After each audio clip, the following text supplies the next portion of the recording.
आपल्यासोबत मनोज जरांगे पाटील आहे. दादा, आता छगन भुजबळ यांनी माध्यमासमोर बोलले. ते असं म्हटले की शिंदे समितीने 15 कोटी दाखले तपासले आणि राज्याची लोकसंख्या 12 कोटी आहे. मग एवढे आकडे आले कुठून आणि तपासले कसे? ते काय बरं तर जाऊ द्या, त्याचं नका विचारच. ते कामातून गेलायला माणूस इथं. संख्या किती येईन काय येईन ते काय बोंबलन, त्याचा काय भरोसा नाही. जाऊ दे, त्याच्यावर काहीच बोलायचं नाही आहे. ते कामातून गेलं मग ते गोळ्या आबळ फिरलं होतंय त्याला. तसं एखादी ओबीसी आई असेल किंवा ओबीसी त्यांची जात असेल तर त्यांचं सर्टिफिकेट मुलांना भेटलं पाहिजे असं आपण म्हणता. मग SC आणि ST मध्ये पण हा फॉर्म्युला येऊ शकतो? आम्ही कुठं कशाला विरोध केलेला आहे? कधीच नाही. आजच नाही, कधीच नाही.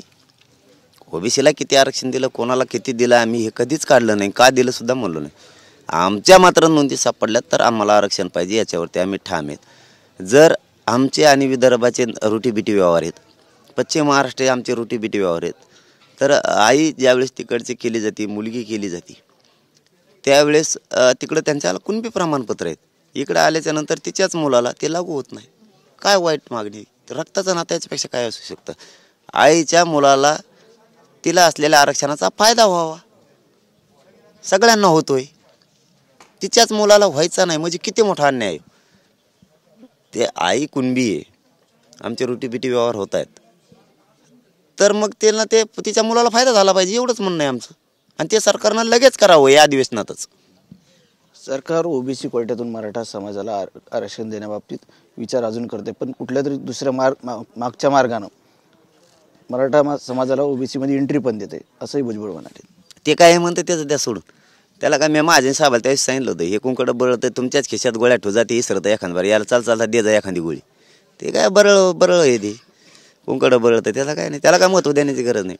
अहो, छोट्या स्वतःच्या ओबीसीच्या बांधवालाच खाऊ देत नाही तो आरक्षण. इतक्या खालच्या विचाराचा मनुष्य तो. धनगर बांधव बिचारे किती दिवसाचे त्याच्या पाठीशी आहेत. त्यांच्या आरक्षणाच्या भूमिका स्पष्ट कर म्हणतो तर करत नाही तो. अहो, त्यांच्या या ओबीसी बांधवांच्या आणि धनगर बांधवांच्या, वंजारी बांधवांच्या आता लक्षात आलं की हे राजकारणी माणूस याच्या फायद्यासाठी आपला वापर करतोय. त्याचे केसेस काढून घ्यायला लागला आहे, त्याचं वर्चस्व बसून घ्यायला लागला आहे, त्याचं मंत्रिपद घ्यायला लागला आहे. म्हणजे ते गंगा धुवून आणल्यासारखं व्हायला लागला. गटर गंगा भरलेली सगळी याची हे काय स्वच्छ होणार आहे आता? परंतु त्यांच्या लक्षात आलं, हे आपल्या लेकराबाळाचा वापर करून ह्यो मोठा व्हायला लागला, ह्यो राजकारणी माणूस आहे, ह्यो राजकीय फायदा उचलायला लागला, आपल्या आरक्षणाबद्दल बोलत नाही आणि ओबीसी बांधवांचा मराठ्याचं चांगलं असल्यानं भांडणं लावतो. हे त्यांच्याच लक्षात आलं आहे, सामान्यांच्या. त्यामुळे तो माणूस किती स्वार्थी आहे, किती राजकारण करतो हे सगळ्यांच्या लक्षात आलेलं. त्यामुळे त्याच्यावर उत्तर देण्याची काहीही गरज नाही. त्याला उगाच आता मंत्रिपद देऊन मोठं केलं आणि त्या पदाचा तो गैरवापर करायला लागला आहे. हे आता सरकारच्या सुद्धा लक्षात यायला लागलं की हे सरकार डॅमेज करायला लागला आहे म्हणून. सरकार त्याला बार सांगतंय की तू काही बरळू नको, तरी तो बरळतोच. शेवटी सरकार पुढं त्यांचा विचार असणारच, याला काय करायचं ते त्याला ठेपेला आणतीनच एक ना एक दिवस. पण असं जरांगे पाटील यांच्या कुठेतरी मागण्या वाढत जात आहेत, कारण सुरुवातीला मराठवाडा म्हटले होते, आता महाराष्ट्र झालाय. ते काही म्हणताय, मी म्हणलं ना त्याला काय, त्याचं काय ते आभळ आलं की त्याला भिंगत आहे. ते बधीर झालंय, ते बधीर झालेलं आहे. ते वय झालंय, त्याला काही पचा नाही आता. ते सकाळी उठलं की काही बरळत आहे.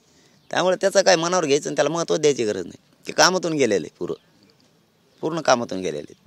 बीडमध्ये जी काही दगडफेक झाली, जाळपोळ झाली, ही झाली नसतं तर कोणी कोणावर बोललं नसतं आणि एका हाताने टाळी वाजत नाही असंही भुजबळ म्हणाले. ते येडपट हे म्हणलं मी तुम्हाला. त्याला त्याचं विचारत नका मला. त्याचंच हॉटेल त्याचाच पाहुणा जळतो. काय सांगतो तर ज्ञान दुसऱ्याला गप पडायचं उगत.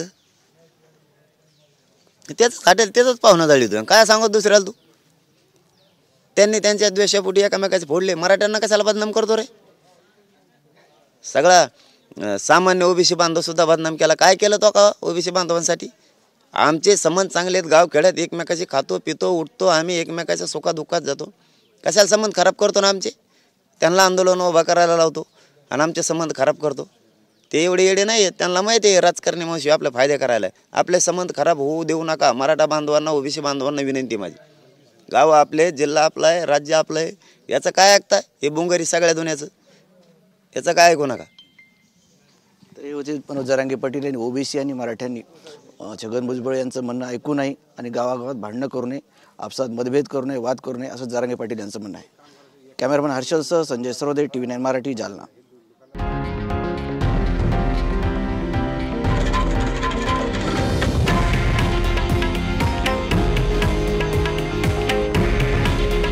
हे आहे देशातील नंबर 1 न्यूज नेटवर्क आणि आपण पाहत आहात TV9 मराठी.